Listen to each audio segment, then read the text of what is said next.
தன் சேலைகளை காத்தி வெற்றி கொண்டார். சேரமன்னர் வெற்றி கொண்டார். சேரமன்னர் வெற்றி கொண்டார். ஆணையலோ ஆணை அடக்கியலோ ஆணையலோ ஆணை அடக்கியலோ. சோழ மன்னனுக்கும் கணைக்கால் இளம்புரை மன்னனுக்கும் போர் நடந்ததா இல்லையா? அது எப்படி நடக்கும் இருக்கும்? போர் கண்டிப்பா நடந்திருக்கும். போரில் யார் வென்றது? சொல்கிறேன் கேளுங்கள். சோழ மன்னனும் சேர மன்னனும் நேருக்கு நேர் சண்டையிட்டனர். அந்த போரில் சேர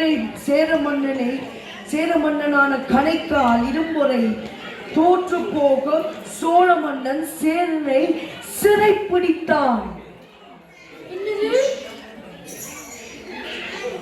சிந்தனை செல்வன் சோழமவேந்தன் நிந்தனை செய்தால் நெருப்பனாவான். சிந்தனை செல்வன் சோழமவேந்தன் சிந்தனை செய்தால் நெருப்பனாவான். சம்மண செல்வன் சிவபெருமானே அன்பினால் வணங்கியாளன் கொள்வான். சிந்தன செல்வன் சிவபெருமானே வணங்கியாலே பக்தியில் சிறந்த பழந்தமிழ் வீரன் பாதிய தஞ்சை கோவிலை தந்தான். பக்தியில் சிறந்த பழந்தமிழ் வீரன் பாதிய தஞ்சை கோவிலை தந்தான்.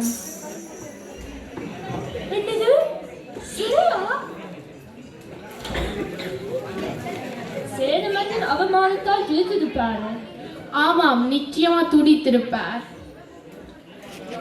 ஆமாம், மாவீரன் கணைக்கால் இரும்புரை அவமானத்தில் துடித்த போது கண்கள் கட்டப்பட்டு குதிரையில் ஏற்றப்பட்டு சோழ மன்னனின் தலைநகரான உறையூரில் இருக்கக்கூடிய குடைவாயில் கோட்டத்தில் இருக்கும் சிறையில் அடைக்கப்பட்டார்.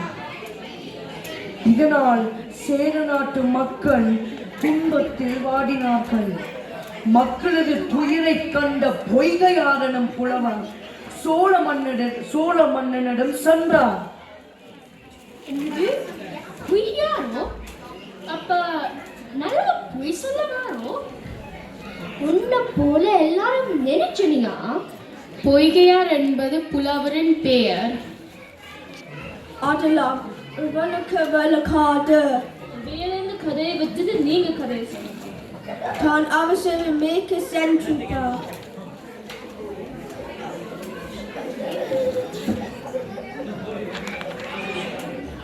மிகவும் நல்ல புலவர். ஆமாம், அவர் சேர மன்னனின் மனம் வென்ற புலவர். அதனால் சோழ மன்னன் சங்கனானிடம் சென்று அவனது வீரத்தையும் போர் திறமையும் புகழ்ந்து பாடினார். அந்த பாட்டுத்தானே பலவரை நாட்கள் என்று சங்க காலங்கள். எப்படி உனக்கு தெரியும்? இப்ப அதுவும் முக்கியம். அதுதானே, சேரனை பொய்கையார் விடுவித்தாரா இல்லையா? சொல்கிறேன் கேளுங்கள். அந்த பாட்டிலில் மகிழ்ந்து போன சங்கனான் புலவருக்கு பொன்னும் பொருளும் கொடுக்க விரும்பினான். பொன்னா பொருளா? எனக்கு வேணும். உங்களுக்கு தரண்டு யார் சொன்னது? பொன்பொருளை புலவர் பெற்றுக் கொண்டாரா? எப்படி பெற்றுக்கொள்வார்? அவர் அவற்றை எல்லாம் மறுத்துவிட்டு மன்னன் என்று வாடும் மக்களுக்காக தம் மன்னனை விடுதலை செய்ய கோரினார். அந்த கோரிக்கையில் மகிழ்ந்த சோழ மன்னன் வேலும் வில்லும் செய்யாத வித்தையை தங்களின் தமிழ் செய்தது என கூறி சேர மன்னனை விடுதலை செய்வதாக வாக்களித்தார். இன்னும் இல்லையா? போர்க்கைதியை விடுதலை செய்யும் மாண்பு தெரிந்தவர். ஆனால் நடந்தது வேறு. என்ன நடந்தது? என்ன நடந்தது? சொல்லுங்க சொல்லுங்க. பொய்கையார் சிறைக்கு செல்வதற்கு முன்னர் சிறையிலே ஒரு நிகழ்வு நடந்தது. என்ன நிகழ்வு? இரும்பொறை மன்னனின் கால்களும் கைகளும் இரும்பு